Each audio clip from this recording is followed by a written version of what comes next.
Assalamualaikum warahmatullahi wabarakatuh. Halo semuanya, perkenalkan kami dari kelompok 8 KM Banggali. Saya Mika Munira, saya Nazaini. Di sini kami akan menjelaskan tentang toleransi dan harmoni. Selamat menyaksikan. Pengertian toleransi dan harmoni dalam Islam. Toleransi dalam Islam mengacu pada sikap saling menghormati, saling bekerja sama, dan keterbukaan terhadap perbedaan baik dari segi suku bangsa, warna kulit, bahasa, maupun agama. Dalam Islam, toleransi disebut dengan istilah tasamuh atau tasahul yang berarti kemudahan dan kesediaan untuk saling menghargai dan menghormati pendapat serta kepercayaan orang lain. Sedangkan harmoni dalam Islam merujuk pada keteraturan alam semesta, keselarasan antar sesama makhluk, dan kedamaian antar manusia. Konsep harmoni agama juga mencakup upaya menjaga keselarasan antar keyakinan dan budaya, serta mendorong sikap saling tenggang rasa dan menghargai antar umat beragama. Islam diakui mampu membawa keharmonisan sehingga masyarakat yang bersatu dari multi agama dan multikultural dapat terbangun. Dengan demikian, harmoni dalam Islam mencakup aspek-aspek keteraturan alam, keselarasan antar makhluk, dan kedamaian antar manusia, serta upaya menjaga keselarasan antar keyakinan dan budaya. Teman-teman tahu nggak sih kalau Islam itu merupakan agama yang toleran? Ini sesuai dengan hadis loh yang berbunyi, Ali bin Abbas qala qila li Rasulillahi sallallahu alaihi wasallam ayyul adyani ahabbu ilallah qala al-hanifiyatus samha, yang artinya dari Ibnu Abbas ia berkata, ditanyakan kepada Rasulullah Shallallahu Alaihi Wasallam, agama manakah yang paling dicintai oleh Allah? Kemudian beliau menjawab, al-hanifiyah al-samha, yang lurus dan juga toleran. Hadis riwayat Ahmad. Allah tidak melarang umatnya untuk berinteraksi dengan non-muslim.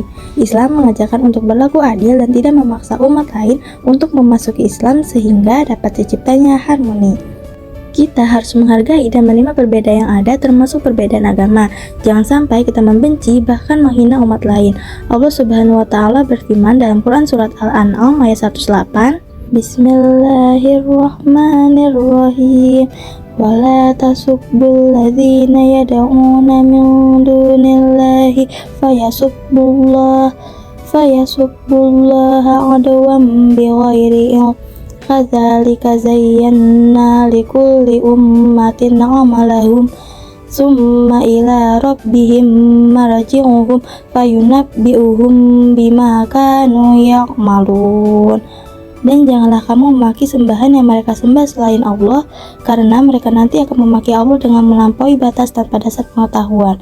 Demikianlah kami menjadikan setiap umat menganggap baik pekerjaan mereka. Kemudian kepada Tuhan tempat kembali mereka, lalu Dia akan memberitahukan kepada mereka apa yang telah mereka kerjakan. Nah, kita pasti nggak mau kan muncul konflik, apalagi konflik agama. Jadi teman-teman jaga ucapan dan berlaku toleransi ya, supaya keharmonisan tetap terjaga. Berapa manfaat yang dapat diperoleh dari toleransi dan harmoni antar umat beragama? Yang pertama, membangun harmoni dan kerukunan sosial. Sikap toleran membantu membangun hubungan yang harmonis antara individu atau kelompok yang berbeda. Dengan menerima perbedaan dan menghormati keanekaragaman, masyarakat dapat hidup bersama secara damai tanpa konflik yang berkepanjangan. Ini menciptakan iklim sosial yang lebih harmonis dan menjaga kerukunan dalam masyarakat. Yang kedua, menciptakan lingkungan yang damai dan tentram. Jika sudah tercipta kerukunan, akan tercipta lingkungan yang damai dan tentram. Hal ini hanya bisa diwujudkan jika toleransi diterapkan di tiap elemen masyarakat. Dengan toleransi, masyarakat pun jadi bisa hidup damai dan tentram satu sama lain. Yang ketiga, mempererat tali persaudaraan. Toleransi bermanfaat untuk mempererat tali persaudaraan. Dengan menerapkan sikap toleransi, masyarakat bisa saling berinteraksi dengan siapa saja tanpa melihat latar belakang agama dan sukunya, sehingga mampu mempererat persaudaraan dengan seksama. Yang keempat, mendorong kemajuan sosial dan ekonomi.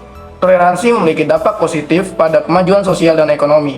Dalam masyarakat yang toleran, kolaborasi dan kerjasama antara individu atau kelompok yang berbeda menjadi mungkin. Ini membuka pintu untuk pertukaran ide, inovasi, dan pengembangan yang lebih baik. Masyarakat yang toleran cenderung lebih inklusif, mengurangi kesenjangan sosial, dan memberikan kesempatan yang sama bagi setiap individu untuk berpartisipasi dan berkontribusi. Yang kelima, pengembangan pemahaman dan pengetahuan yang lebih luas. Toleransi melibatkan komunikasi dan dialog yang terbuka antara individu atau kelompok yang berbeda. Melalui interaksi ini, individu memiliki kesempatan untuk memperluas pemahaman mereka tentang dunia, melihat perspektif yang berbeda dan belajar dari pengalaman orang lain. Ini membuka peluang untuk meningkatkan pengetahuan, wawasan, dan pemahaman yang lebih luas tentang masalah sosial, budaya, dan global. Yang keenam, membangun kehidupan demokratis. Toleransi merupakan nilai inti dalam sistem demokrasi. Dalam masyarakat yang demokratis, toleransi memungkinkan individu untuk menyuarakan pendapat dan kepentingan mereka tanpa takut akan pengucilan atau penindasan. Dalam suasana toleransi, individu memiliki kebebasan untuk berpartisipasi dalam pengambilan keputusan, pemilihan umum, dan proses politik yang lebih luas. Yang ketujuh, memupuk keberagaman budaya. Toleransi memungkinkan keberagaman budaya untuk berkembang dan diperkaya. Dalam masyarakat yang toleran, berbagai tradisi, bahasa, seni, dan adat istiadat budaya yang dilestarikan dan dihargai. Ini menciptakan lingkungan yang kaya secara budaya dan menghasilkan pertukaran positif antara kelompok-kelompok yang berbeda. Yang kedelapan, meningkatkan keimanan. Setiap agama tentu mengajarkan untuk menjalankan sikap toleransi pada sesama manusia. Ketika seseorang mampu bersikap toleran, ia akan mengenal banyak orang dengan berbagai latar belakang agama. Hal tersebut menjadi bekal untuk meningkatkan kekuatan dalam iman pada masing-masing agama yang dianut. Yang kesembilan, melatih diri menjadi lebih baik. Toleransi juga memiliki manfaat bagi diri sendiri. Dengan menumbuhkan sikap toleransi akan membuat seseorang menjadi lebih baik lagi. Sikap saling menghargai dan menahan amarah dibutuhkan dalam menerapkan toleransi yang tentunya agar diri sendiri menjadi lebih baik. Konsep toleransi beragama di Indonesia. Toleransi beragam di Indonesia diakui sebagai salah satu pilar kehidupan masyarakat. Negara ini menghormati keberagaman agama dengan prinsip Bhinneka Tunggal Ika, yang berarti berbeda-beda tapi tetap satu juga. Ini mempromosikan keragaman agama dan budaya serta upaya bersama untuk hidup berdampingan secara damai. Undang-undang yang mengatur kebebasan beragama terdapat pada pasal 29 dan 30 Undang-Undang Dasar 1945 menjelaskan hak untuk memiliki keyakinan dan menjalankan ibadah sesuai dengan agama masing-masing. Selain itu, Indonesia memiliki Undang-Undang Nomor 39 Tahun 1999 tentang HAM yang menegaskan perlindungan terhadap kebebasan beragama dan berkeyakinan. Di Indonesia sendiri, dikenal karena keberagaman agamanya yang kaya, mayoritas penduduknya menganut agama Islam. Namun ada juga agama-agama lain seperti Kristen, Katolik, Hindu, Buddha, dan kepercayaan tradisional. Berbagai agama ini memiliki kehadiran yang kuat dalam kehidupan sehari-hari masyarakat Indonesia. Keberagaman ini menjadi salah satu kekayaan budaya negara ini dan tercermin dalam adat istiadat, festival, dan keberagaman budaya lain. Kita bisa menerapkan sikap toleransi dengan tidak mengganggu umat lain yang sedang beribadah, sesuai firman Allah dalam Quran Surat Al-Kafirun ayat 6. Bismillahirrahmanirrahim. Lakum dinukum waliyadin. Untukmu agamamu dan untukku agamaku. Lalu kita juga harus menghormati hari besar agama. Di Indonesia yang penuh keberagaman, hari-hari besar agama menjadi hari libur nasional sebagai bentuk toleransi beragama. Sekian dari kelompok kami. Wassalamualaikum warahmatullahi wabarakatuh. Dadah.